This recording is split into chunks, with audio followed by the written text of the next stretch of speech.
প্রিয় দর্শক, আসসালামু আলাইকুম। আপনারা যে যেখান থেকে দেখছেন প্রত্যেককে শুভেচ্ছা অভিনন্দন। প্রিয় দর্শক, আমাদের বর্ষীয়ান রাজনীতিবিদ বিএনপির মহাসচিব মির্জা ফখরুল ইসলাম আলমগীর তিনি আজ কাঁদছেন। তিনি বলছেন 3 মাসও যাননি,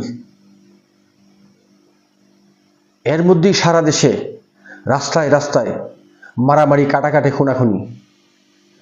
5 তারিখের আগে কি আমাদের বাংলাদেশ এমন ছিল?